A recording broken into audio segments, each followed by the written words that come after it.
traumatólogo del Hospital de Puerto Montt. En Red Salud también trabajo, fui egresado de la Universidad Diego Portales y desde el año pasado he estado haciendo las clases de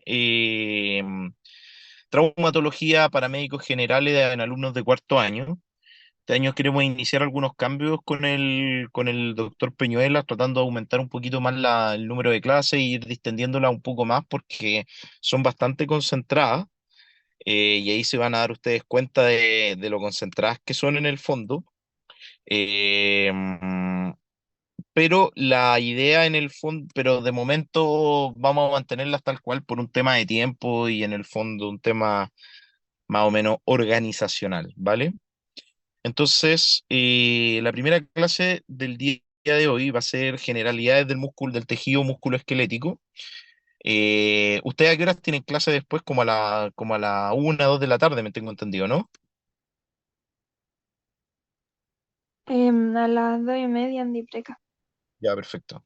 Ya, entonces, probablemente vamos a alcanzar a hacer solamente una clase hoy día y ya el viernes vamos a tener la segunda clase y después van a tener que ser de modo asincrónico, producto de que el horario en el que yo dispongo para poder hacer las clases, ustedes están en ¿cómo se llama? Tienen otras clases, entonces las van a tener que ver grabadas solamente.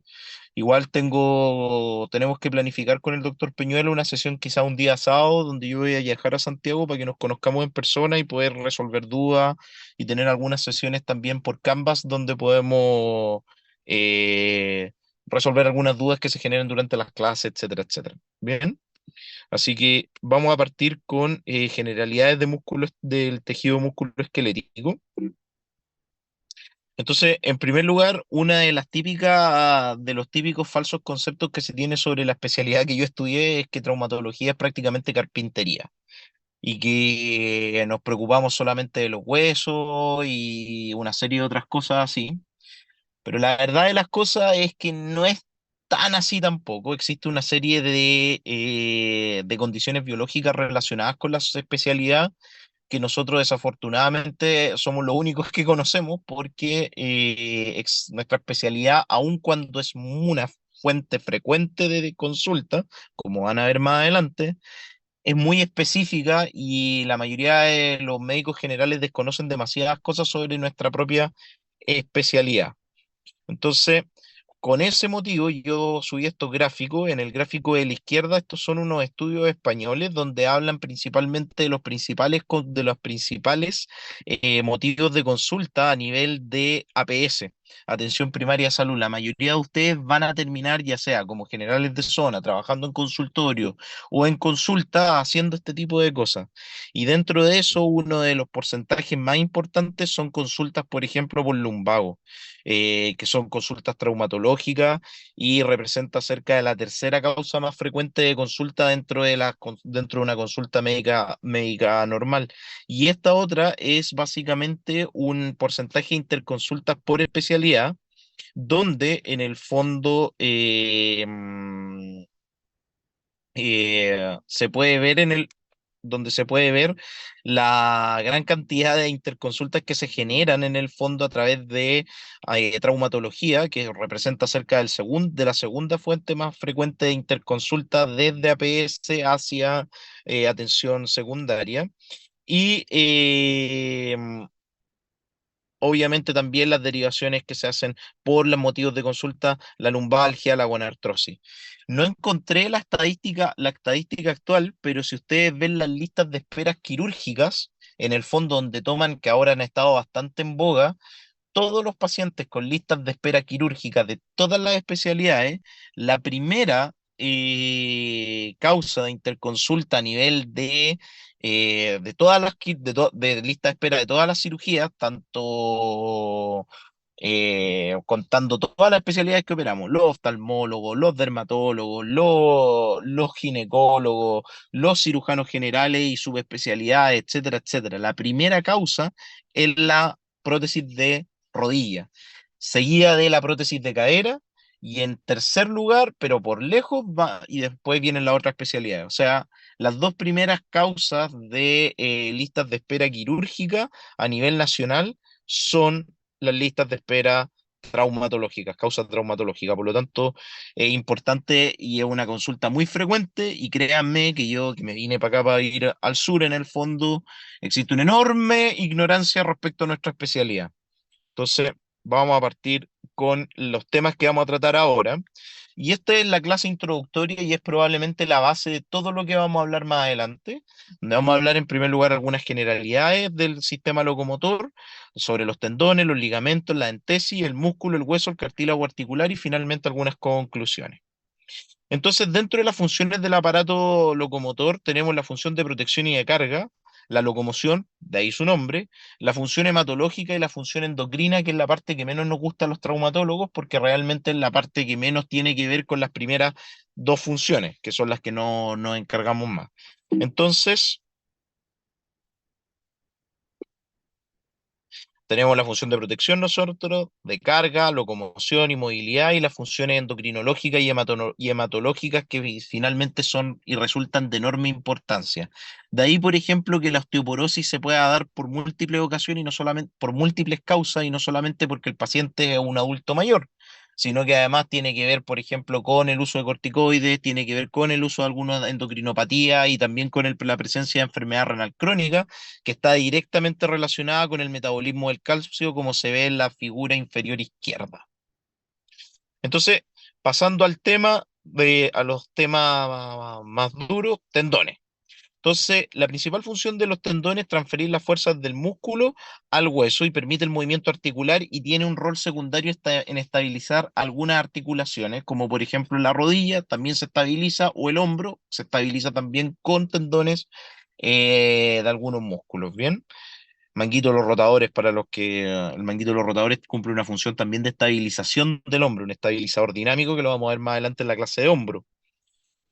Estructuralmente, y esto es algo frecuente en prácticamente todos el tejido mesenquimático, está compuesto principalmente por un orden jerárquico de bandas de colágeno que van a estar separados por un tejido conectivo laxo de endotenon y envueltos por el epitenon y finalmente tienen esta estructura que se ve en la imagen de la derecha, donde se va viendo cómo las fibras van formándose en fibrillas, se van agrupando y acumulando en fibrillas cada vez más gruesas que finalmente determinan la formación del tendón propiamente tal.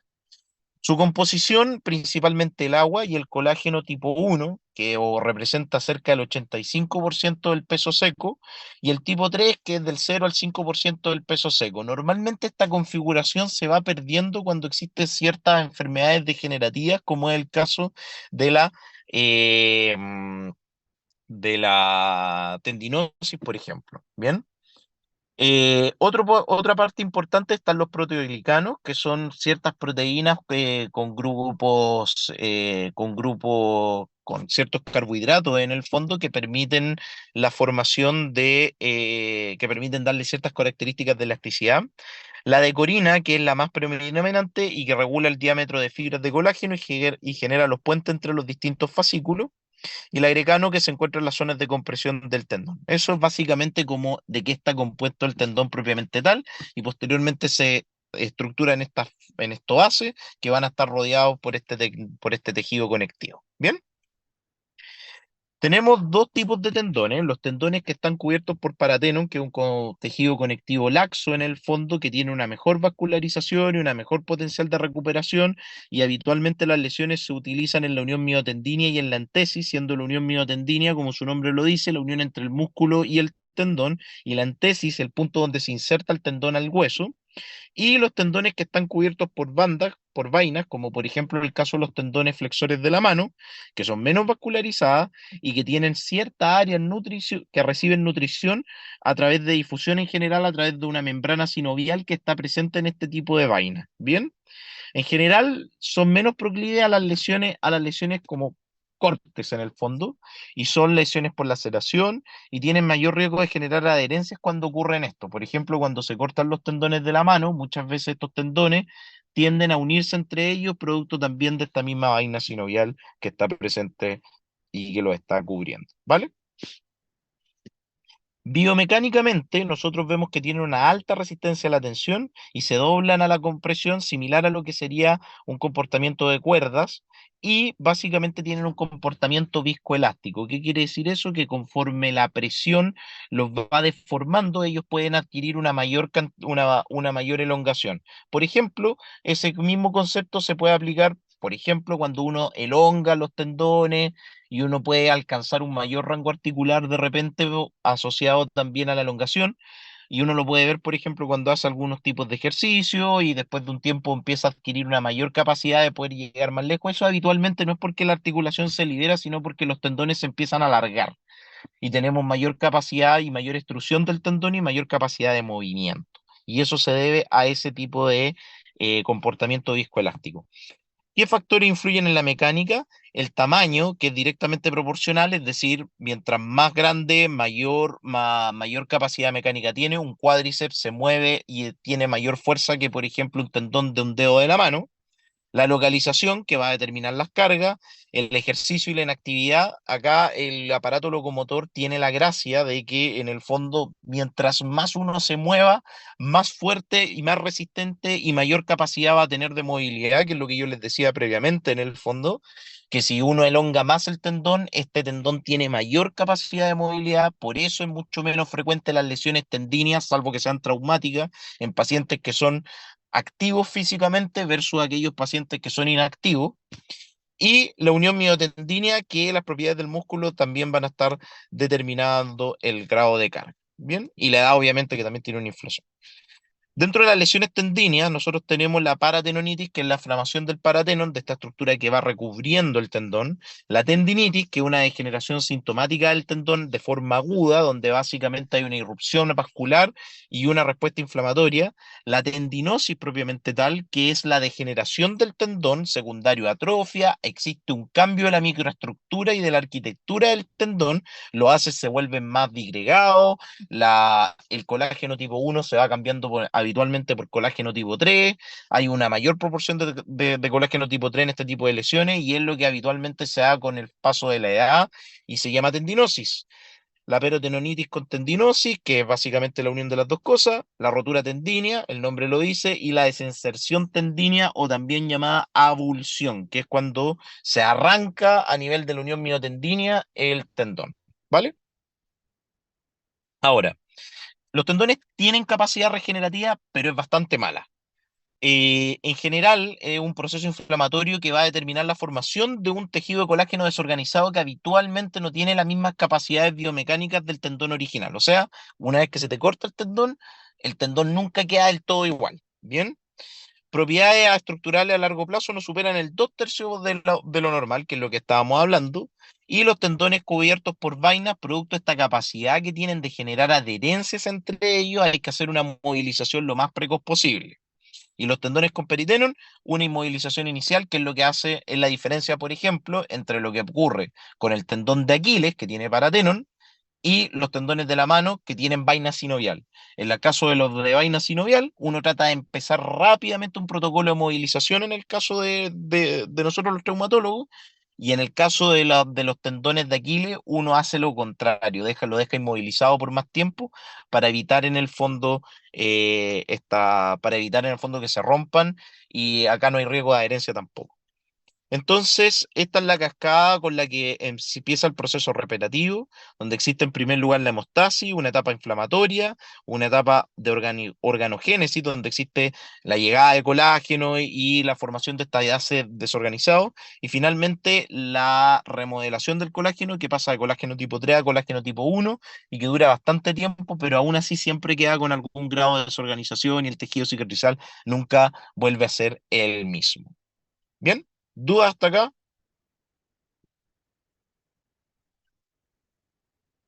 Lo de las estructuras con tendones, con vaina o peritenon, ¿está en algún lado como para tenerlo en cuenta, igual? ¿O dónde podríamos buscarlo? Eso, en Google, no sé.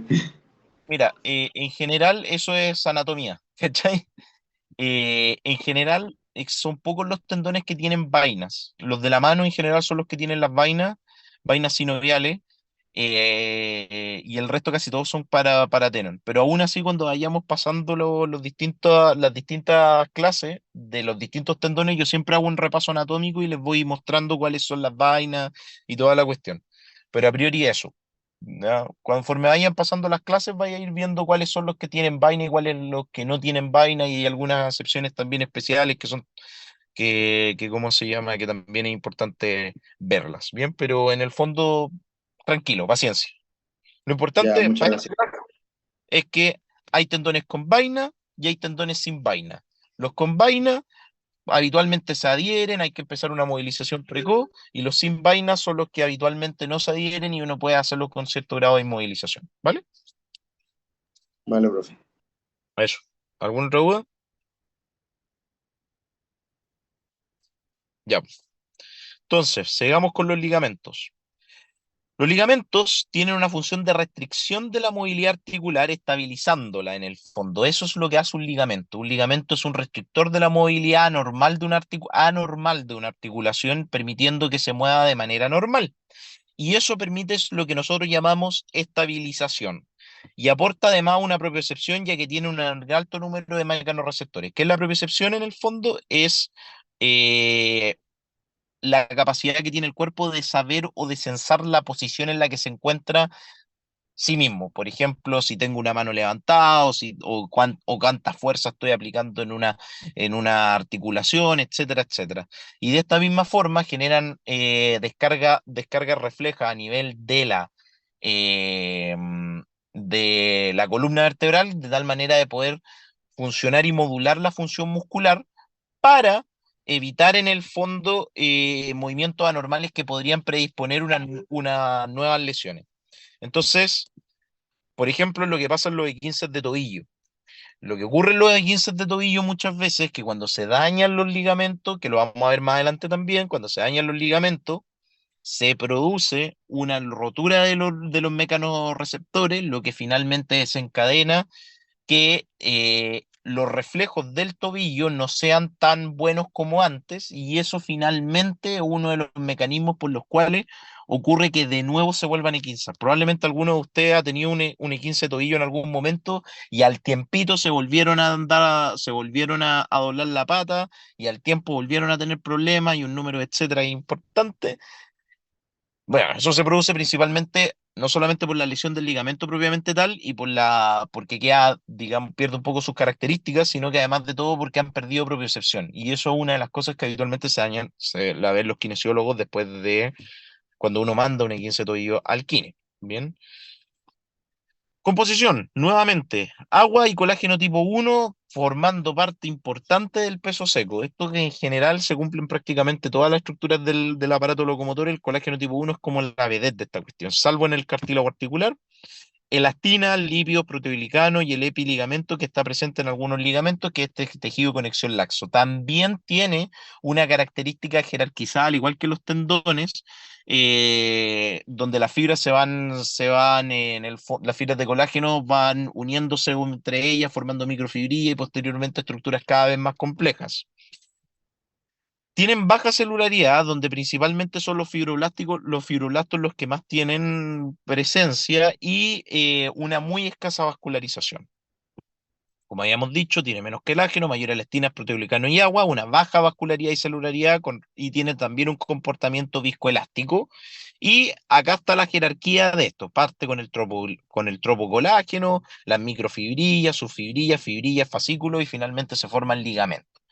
Estructura similar a como la vimos previamente ¿cómo se llama? En el tendón, ¿no es cierto? Las lesiones son los E15, y básicamente que un E15 es una rotura del ligamento propiamente tal, que puede ser desde parcial hasta completa. La grado 1 es una rotura microscópica de alguna de las fibrillas del ligamento. La grado 2 es una rotura macroscópica, una rotura parcial, y la 3 es una rotura completa. ¿Cómo uno sabe cuál es cuál? La verdad de las cosas es que la única manera de poder diagnosticarlo como con propiedad es con una resonancia, pero habitualmente hay algunos signos clínicos que habitualmente uno puede estar atento: la presencia de inestabilidad articular. De repente en la misma articulación uno puede ir viendo algunas roturas parciales o totales en ciertas articulaciones, pero no en todas. Bien, la estructura más débil de la articulación y más propensa a 15, y en los niños menos frecuente porque habitualmente los huesos son más débiles que los ligamentos, por lo tanto, en ese caso, los niños tienden más a la fractura que a el E15 propiamente tal, ¿vale? El proceso reparativo tiene las mismas etapas reparativas que los tendones. En el caso, acá es un poquito discutible, pero en el caso de los E15, en mi escuela no los inmovilizamos, la mayoría de los traumatólogos no los inmovilizamos, porque disminuye la elasticidad y genera una peor respuesta del ligamento a nuevas noxa o a nuevos movimientos. Los ligamentos extraarticulares tienen mayor capacidad regenerativa. Hay ligamentos que están dentro de la articulación, como por ejemplo el cruzado. Fijo, en este momento debe haber alguna persona que se debió haber dañado el cruzado en algún momento y que lo tuvieron que operar o que se tiene que operar. Si les gusta jugar a la pelota, a más de algunos ha conocido a alguien o ha tenido una rotura del cruzado, y eso se produce porque son ligamentos intraarticulares. La membrana sinovial, o perdón, el líquido sinovial evita la formación de coágulos, son ligamentos que están en baja capacidad vascular, y por eso mismo el cruzado anterior habitualmente el manejo definitivo es quirúrgico, casi en un 90% de los casos, o por lo menos si queréis volver a jugar a la pelota. El líquido sinovial no contiene eritrocitos ni factores de coagulación, por lo tanto no se forma este hematoma original que en el fondo permite la regeneración del ligamento. Se disuelve el coágulo de fibrina y evita la formación de puente entre los cabos, lo que finalmente determina que los ligamentos intraarticulares, como el cruzado anterior, no tenga capacidad regenerativa. Bien, eso con respecto a los ligamentos. ¿Dudas hasta acá?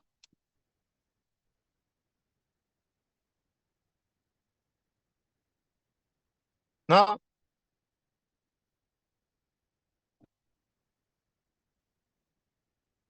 Good. Profe, Dime.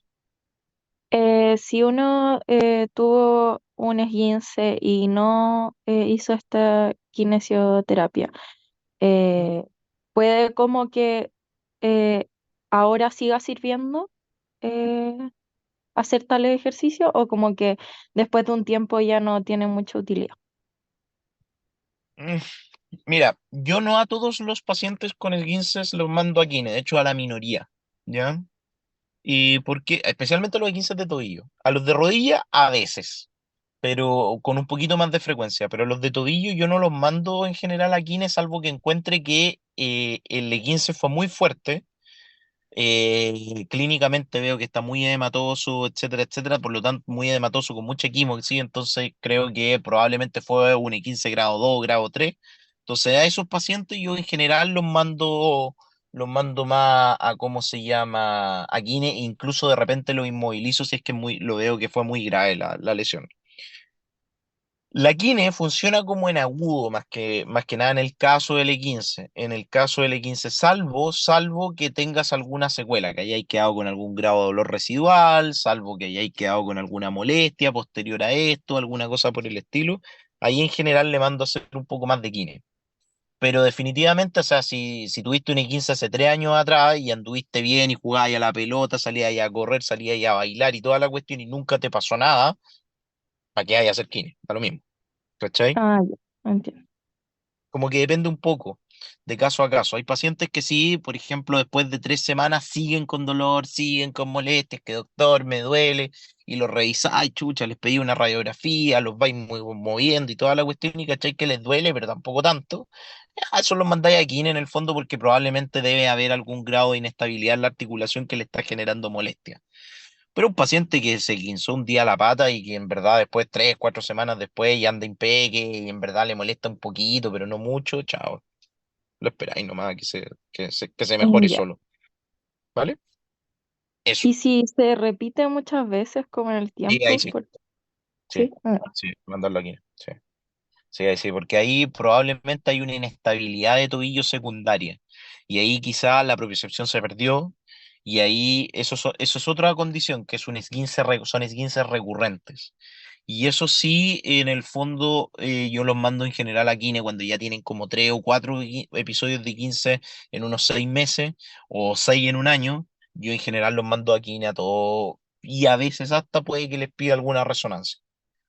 porque de repente Mm, hay otras lesiones que están asociadas a este tipo de lesiones y que a veces son quirúrgicas, ¿cachai? mm. Pero que tampoco, después en la clase de tobillo y pie la vamos, quizás la vamos a ver con más detenimiento. Bien, Ya, muchas gracias. eso, bien. Entesis. La entesis es el punto de inserción de los tendones y los ligamentos a través de este tejido que es un tejido transicional entre el periósteo del hueso y y el tendón o el ligamento propiamente tal, y esto va a ser de fibra. Puede ser directa o indirecta y tiene menor resistencia mecánica que el ligamento o el tendón propiamente tal.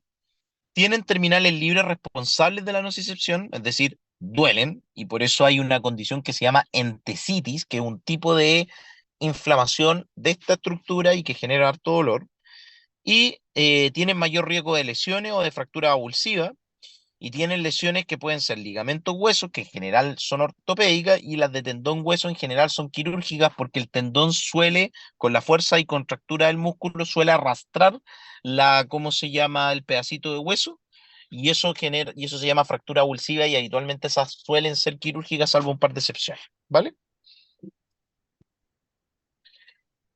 La inserción indirecta, que es lejos la más frecuente, por ejemplo, el ligamento cruzado anterior en su inserción tibial, tienen unas fibras superficiales que, como habíamos dicho, se insertan a nivel del periósteo, y fibras profundas que se insertan directo al hueso mediante fibras perforantes de colágeno que se llaman fibras de Sharpey.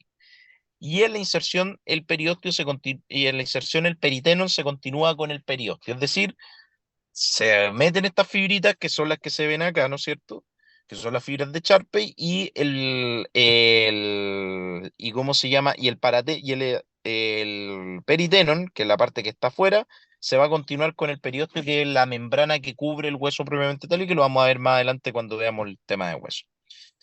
La inserción directa tienen fibras superficiales y fibras profundas que se van a insertar todas juntas, y las fibras profundas tienen cuatro zonas transicionales que aumentan la rigidez para permitir la transmisión de fuerza y disminuir ¿cómo se llama? El estrés.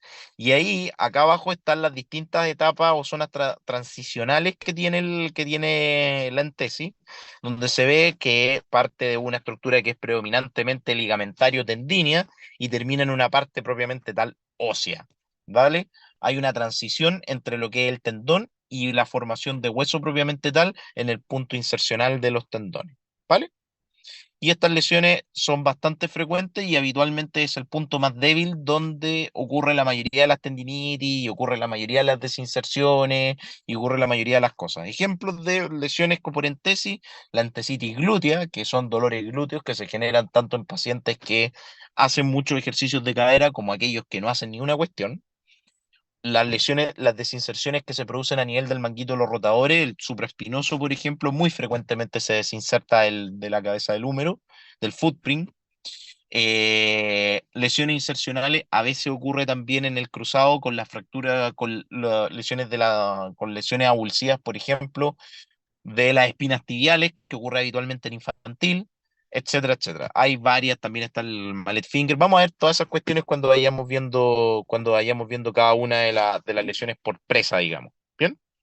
Pero eso es lo que tienen que saber. Los tendones y los ligamentos se insertan en la entesis, hay fibras directas e indirectas, son focos frecuentes de zonas de inflamación y de lesiones, y es donde ocurre habitualmente las avulsiones, que lo vamos a ver por patología más adelante. ¿Vale? Músculo. Existen tres tipos de músculo, en realidad son dos: los músculos estriados y el músculo liso. Entonces se van a acordar de sus clases de segundo. El músculo estriado básicamente se caracteriza por la formación de estos sarcómeros, ¿no es cierto?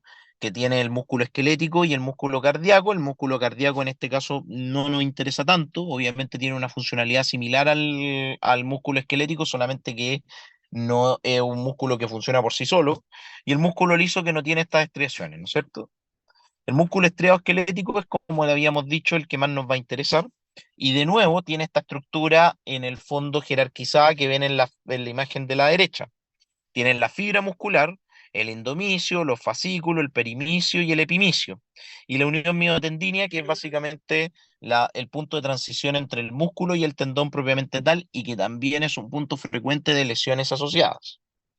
El tejido es contráctil, va a estar derivado de los mioblastos, la fibra muscular es la unidad básica de contracción, que es básicamente la célula, y los sarcómeros va a estar formado por filamentos de citoesqueleto que permiten la contracción y que lo vieron en las clases de fisiología. Entonces tenemos los sarcómeros que forman los filamentos celulares que permiten la contracción y tenemos los filamentos de miosina que son los huesos y los filamentos de actina que son los delgados y supongo que todos se deben acordar la típica imagen de el ATP llegando, liberando el músculo y la formación de los canales de calcio y básicamente cómo va ocurriendo la contracción muscular conforme va llegando el ATP, ¿no es cierto? A través de la contractura de los canales a través de la contractura de la actina y la miosina se van formando ¿cómo se llama? La contracción muscular, que es la forma de la fisiología y que no es tanto el tema de esta clase en particular. Bien,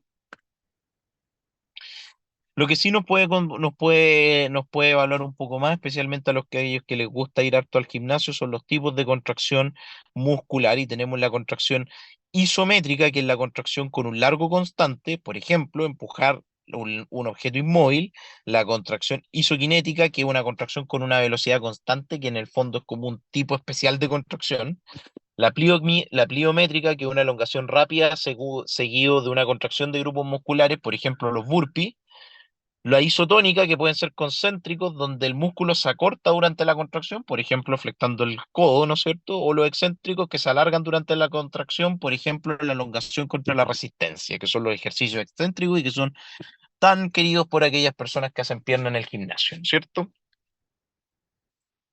Entonces, dos tipos de fibras, ¿no es cierto? Tenemos las fibras musculares lentas y las fibras musculares rápidas, que son las tipo 2. La tipo uno, que es básicamente la fibra muscular roja, la tipo 2, que es la fibra muscular blanca en el fondo.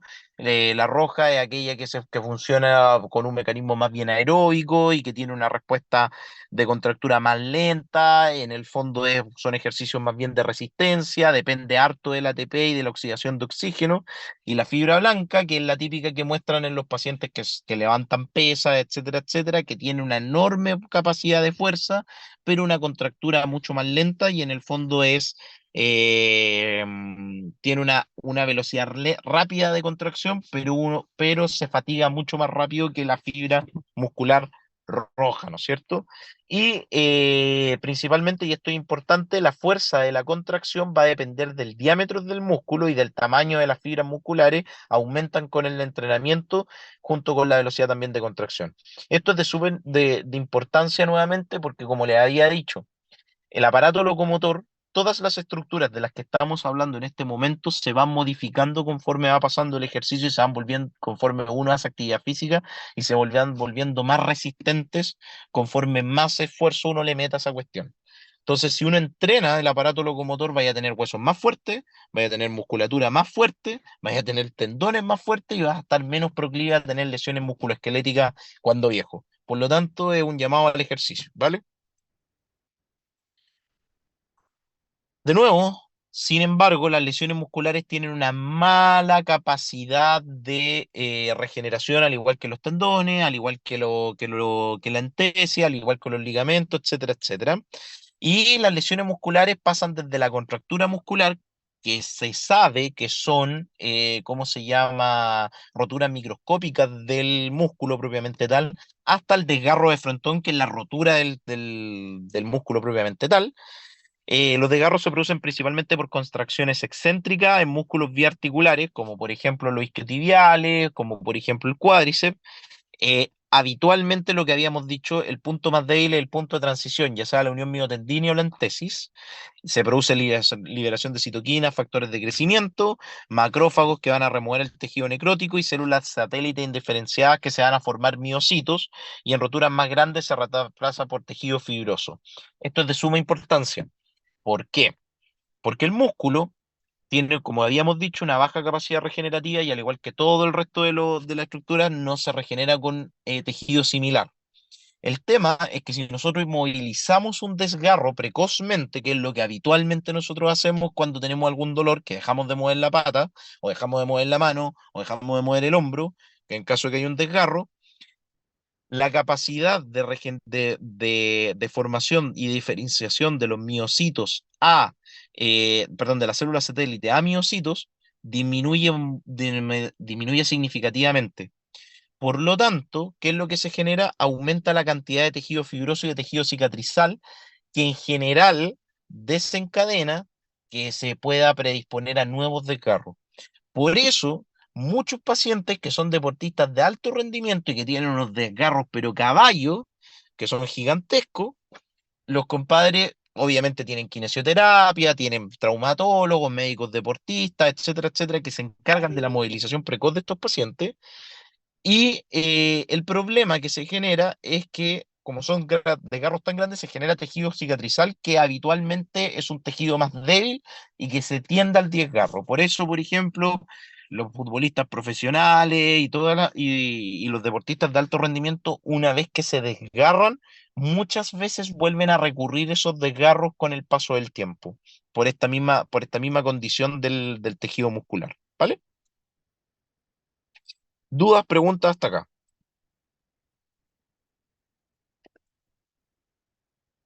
Profe, pero si usted dice que mientras más se inmoviliza, como que peor es a largo plazo, ¿cuál es entonces cómo se trabaja el desgarro entonces? Como si duele, me Moviéndolo. imagino, Moviéndolo, moviéndolo, aunque duela. moviéndolo, moviéndolo. Desde el segundo día, ahí le poní hielo, analgésico, de cómo se llama, para bajar un poco el dolor y la inflamación. Pero ya al tercer día, tú tenés que empezar con la quimio. Ojalá el primer día, ¿cachai? Inmediatamente, Ya, entiendo. inmediatamente. Y la quina obviamente parte con un poco de analgesia, pero tenéis que moverlo. Si tú inmovilizás y le ponís un yeso, una férula, cualquier cuestión, un desgarro muscular, ese músculo cagó. Así de simple. Se va a generar, va a volver a generar desgarros, va a quedar con dolor, van a generar adherencia, etcétera, etcétera. Entonces, el desgarro, a diferencia de las otras estructuras que ya la inmovilización es un poquito más, eh, tiene cierto valor en el caso del desgarro muscular, salvo obviamente que lo vayáis a operar, ¿cachai? Que tengáis que entrar y suturar el músculo o alguna cosa por el estilo, acá tenéis que moverlo, ¿vale? Moverlo, moverlo y moverlo. Vale, profe. Así que eso, cabros. Eso. ¿Alguna otra duda?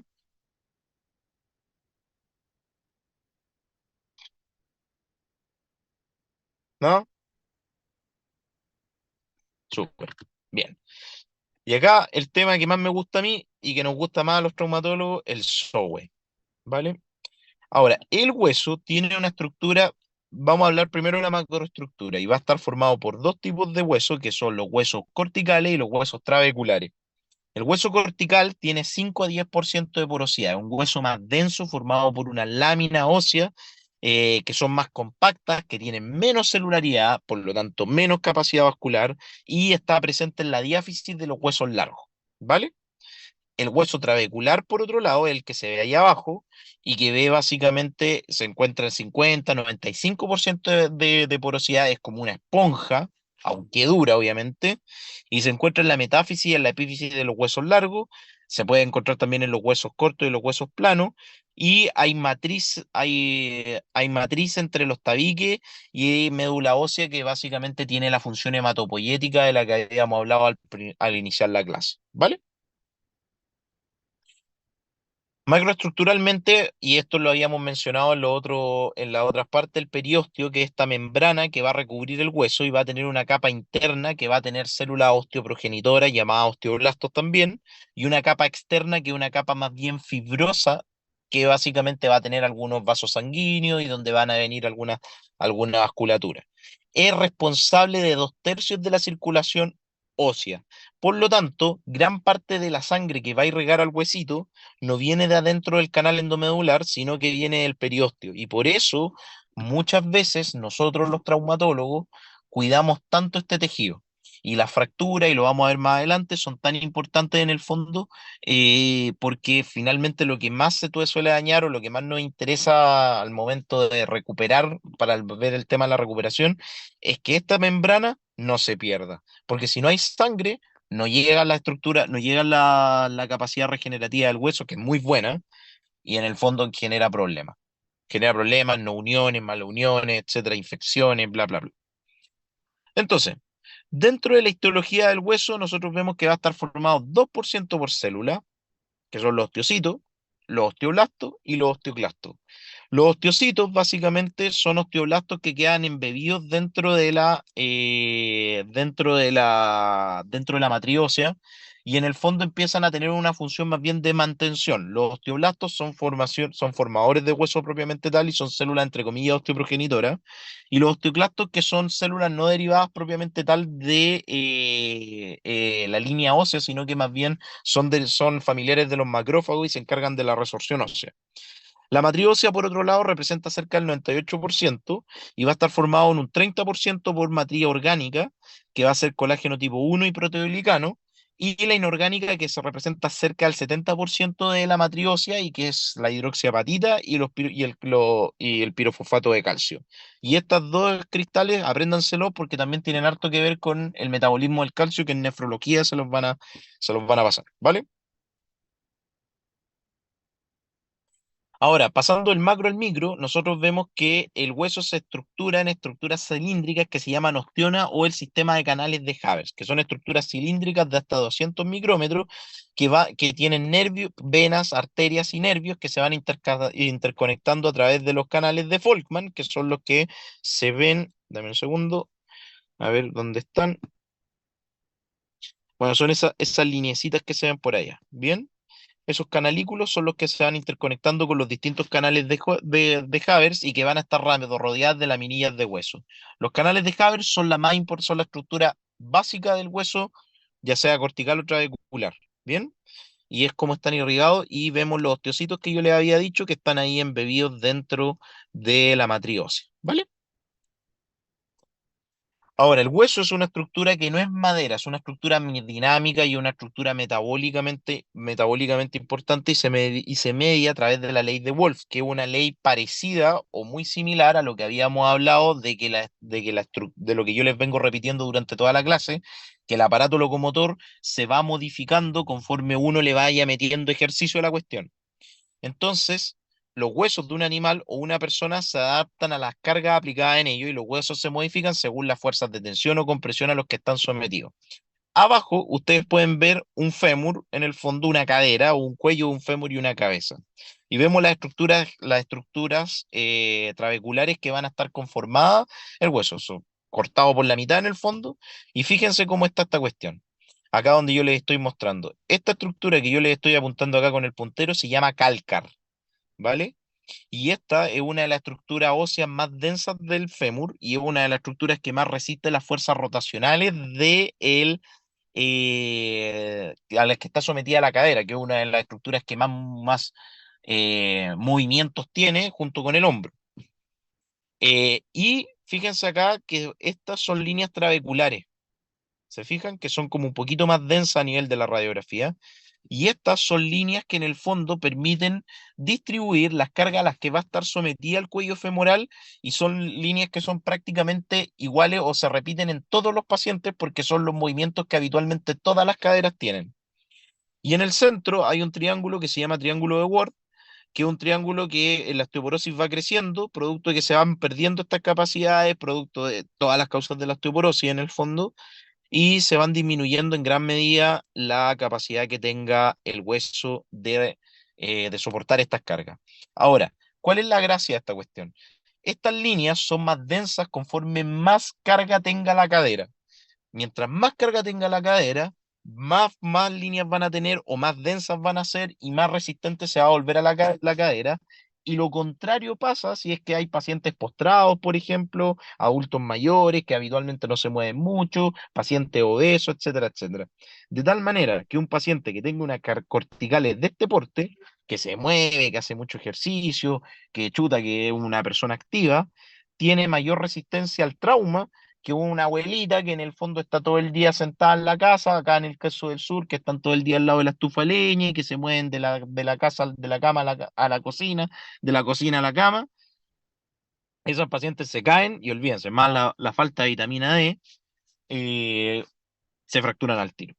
¿Me explico? Entonces, de nuevo, la importancia de las cargas al momento de la salud ósea es súper importante. ¿Bien? Para bien y para mal. Las fracturas son una rotura parcial o total de un hueso secundaria a diversas causas. Bien, en general son traumáticas, aunque hay algunas que son de trauma de alta y baja energía.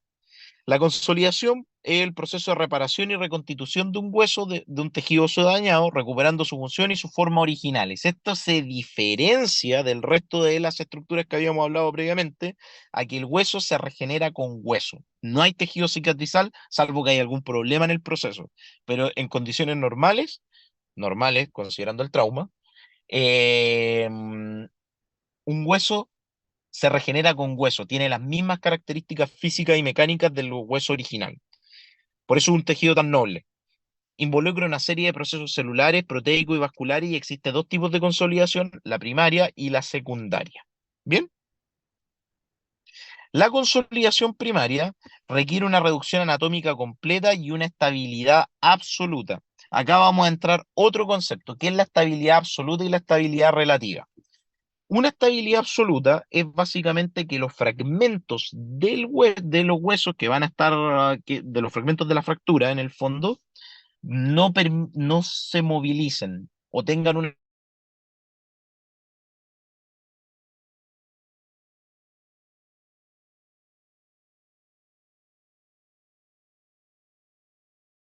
movilidad muy, muy, muy pequeña dentro de la línea de fractura, como se ve en la imagen de aquí abajo. ¿Me explico? Y no es una forma de, de- no es una forma de consolidación común, requiere una ayuda externa para que ocurra, por ejemplo, una placa, como se ve acá arriba. ¿Bien? Y en este caso no se forma callo óseo. En el fondo, ¿qué es lo que pasa? Los canales de Havers cruzan de un lado para otro, y en el fondo van formando tejido óseo y van reestructurándose las laminillas. Pero eso no es una consolidación natural, entre comillas, sino que es una consolidación que se logra a través de técnicas de osteosíntesis y una serie de otras cosas. ¿Bien? Pero para que ocurra requiere estabilidad,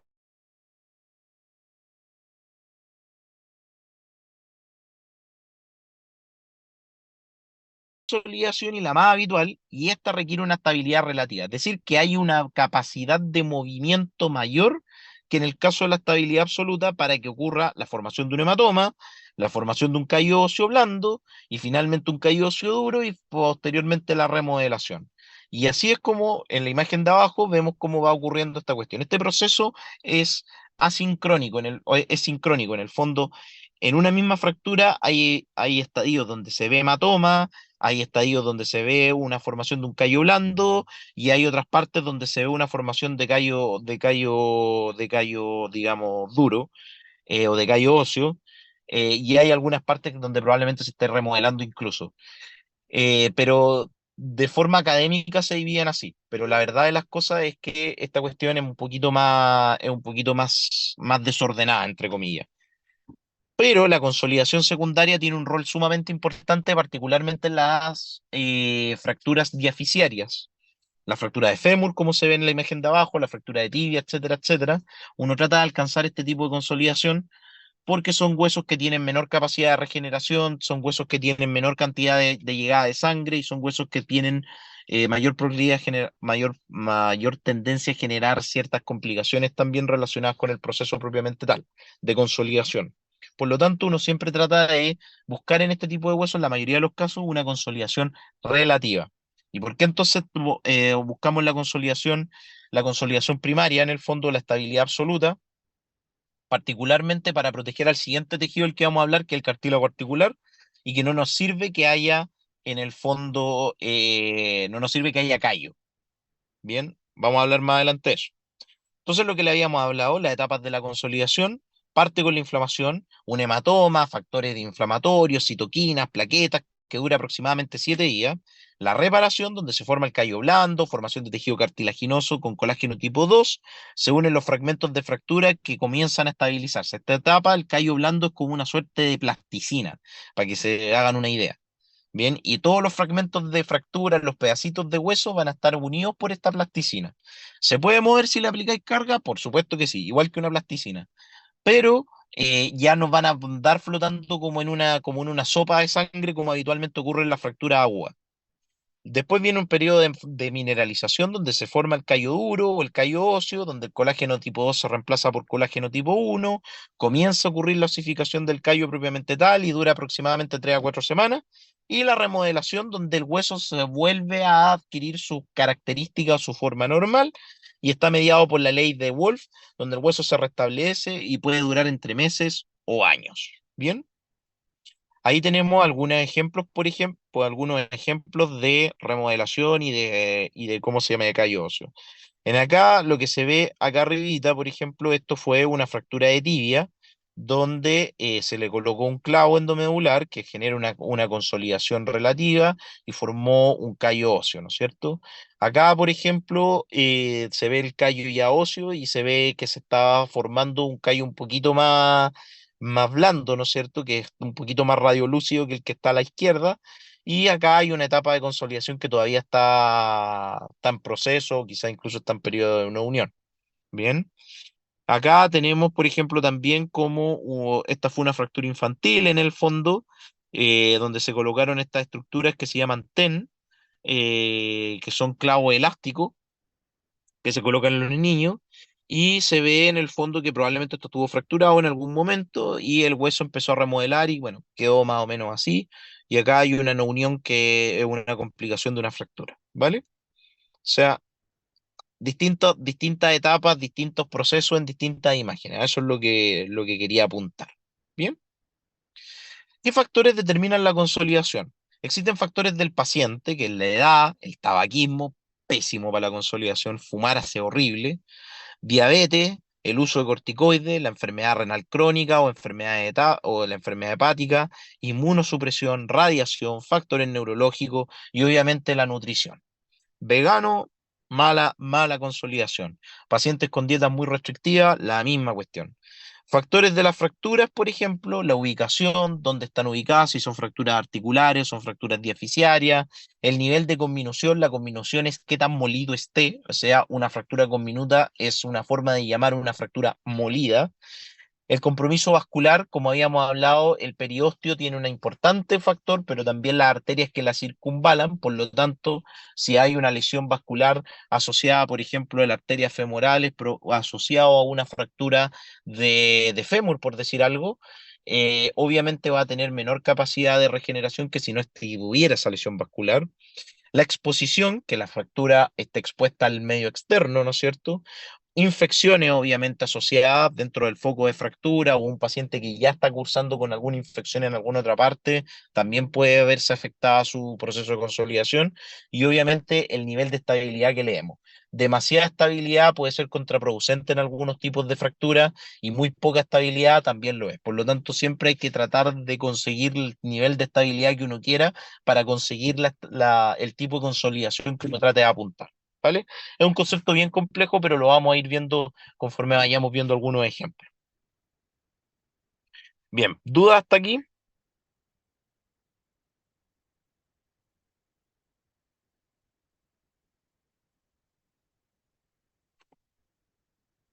Ya.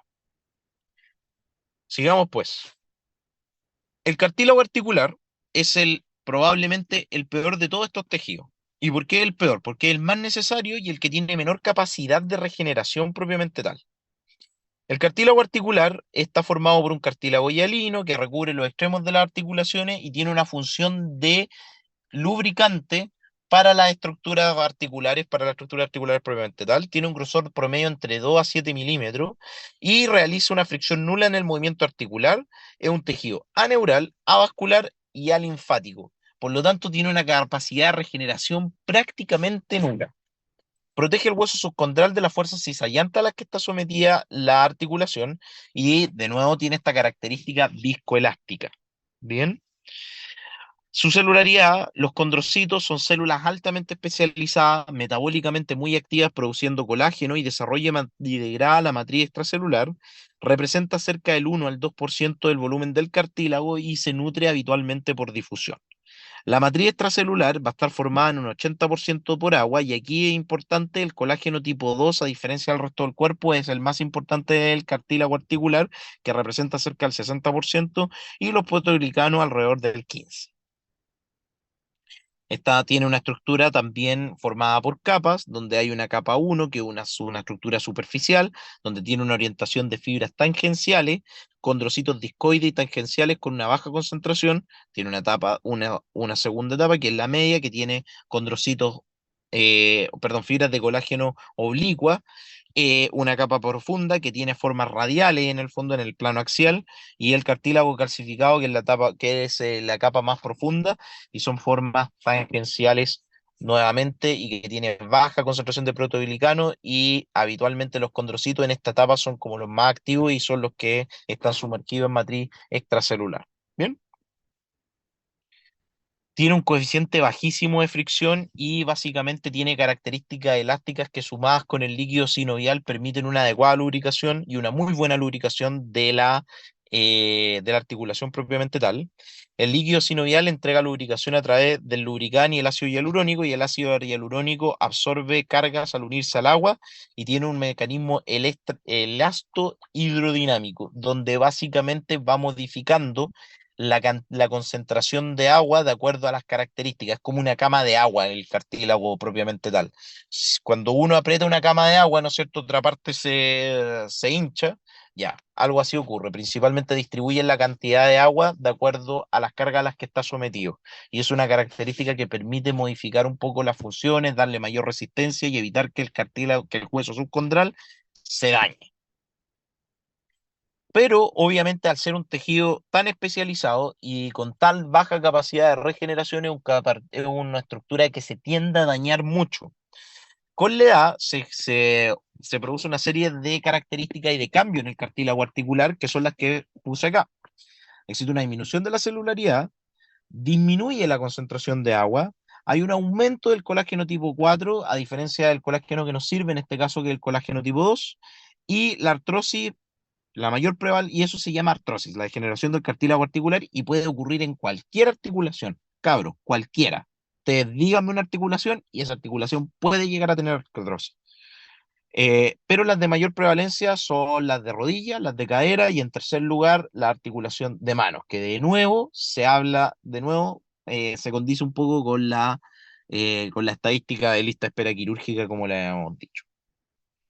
Y como le había dicho, es un tejido de muy baja y de muy limitada regeneración o reparación, producto de su baja vascularidad y de su baja capacidad de celularidad. Las lesiones sobre la línea de calcificación, es decir, sobre la capa más baja, en general no reparan, por lo tanto quedan ahí eternamente. Los condrocitos, cuando tratan de reparar, proliferan cerca del sitio de lesión, pero no pueden repararle y generan un fibrocartílago que es de característica más penca que el original. Por lo tanto, habitualmente esos pacientes van a ir a generar tarde o temprano una artrosis. Lesiones, y eso son lo que ocurre en las lesiones más profundas, que estimulan esta formación. Y el movimiento pasivo continuo es mejor que la inmovilización, porque permite una mejoría en el flujo sinovial y aparte la disminución de la formación de artrofibrosis, que es una complicación de inmovilizar por mucho tiempo las articulaciones.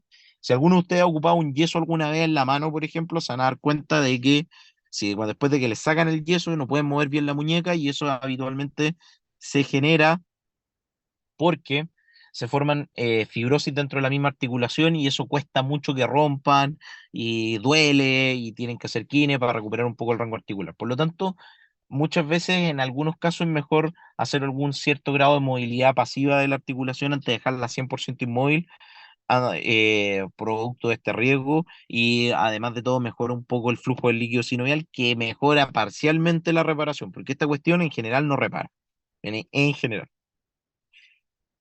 Entonces, como conclusión, el hueso no es madera, comprender las funciones del hueso y la consolidación y conceptos de estabilidad, comprender la funcionalidad de músculos, tendones, ligamentos y la entesis, comprender la importancia del cartílago articular y sus características. Bien, y por último, les dejo esta imagen, que es la imagen de la AO. La AO es la institución que básicamente sentó las bases de la traumatología por allá por el 50, que está en Suiza. Es el Lodge que se ve allá, rodeada de los Alpes y qué sé yo. En realidad no es un Lodge, Es un laboratorio súper complejo donde se desarrollan materiales de síntesis, placas, tornillos, clavos, etcétera, etcétera. Tienen laboratorios de investigación, pabellones, etcétera. Forman traumatólogos y subespecialistas. Es una cuestión altamente desarrollada y de alta tecnología y que moviliza una cantidad de recursos que ni les cuento, cabros. Así que créanme que esta cuestión no es solamente carpintería. ¿Bien? ¿Dudas, preguntas?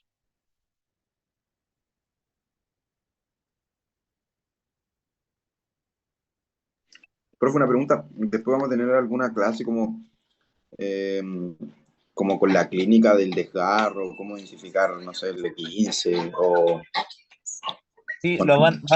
lo vamos a ir viendo por pieza, ¿cachai? Porque no todos los esguinces se manifiestan de la misma manera, depende mucho del lugar donde esté un esguince de tobillo, por ejemplo, muy diferente.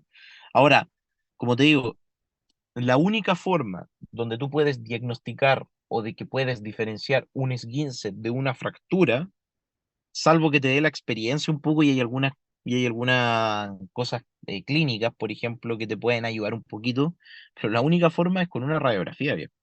Desafortunadamente, esta cuestión te vaya a encontrar muchas veces de pacientes que tú decís que son E15 y en realidad son fracturas, y de pacientes que tú decís son fracturas y en verdad son E15. Entonces, pero vamos a ir viendo paso por paso, de acuerdo por pieza, vamos a ir viendo las distintas características clínicas de que tiene cada lesión. Ya, profe, gracias. Ujú.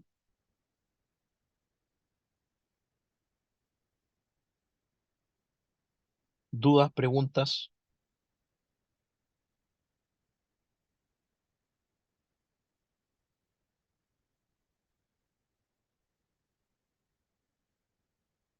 ¿Nada? Bien, pues cabrón.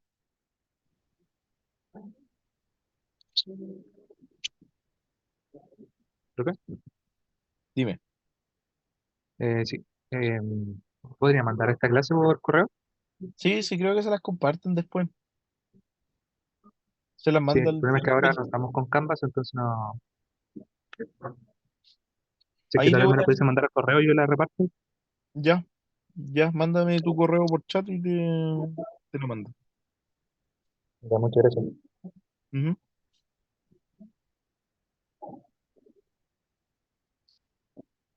Así que eso, bien. ¿A qué horas tienen clase ustedes? A las 2 me dijeron. Ya no terminamos ahora porque la otra clase es corta en todo caso, pero dejémoslo para el otro día y por último, para el viernes, y por último, si es que el viernes nos sobra un poquito de tiempo, adelantamos la tercera clase. ¿Vale?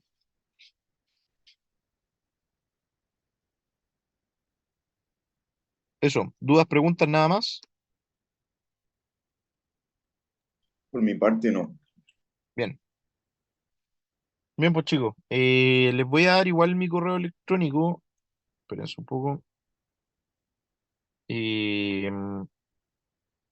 Les voy a dar igual mi correo electrónico. Yo habitualmente les comparto el correo por si tienen dudas, preguntas, cualquier cuestión y me escriben y yo de vez en cuando les respondo, etcétera. Bien, respondo preguntas si es que les surge. Esta clase es súper importante, ¿ah? Porque es la base de cómo se llama, es la base de todo lo que vamos a ver más adelante, ¿vale?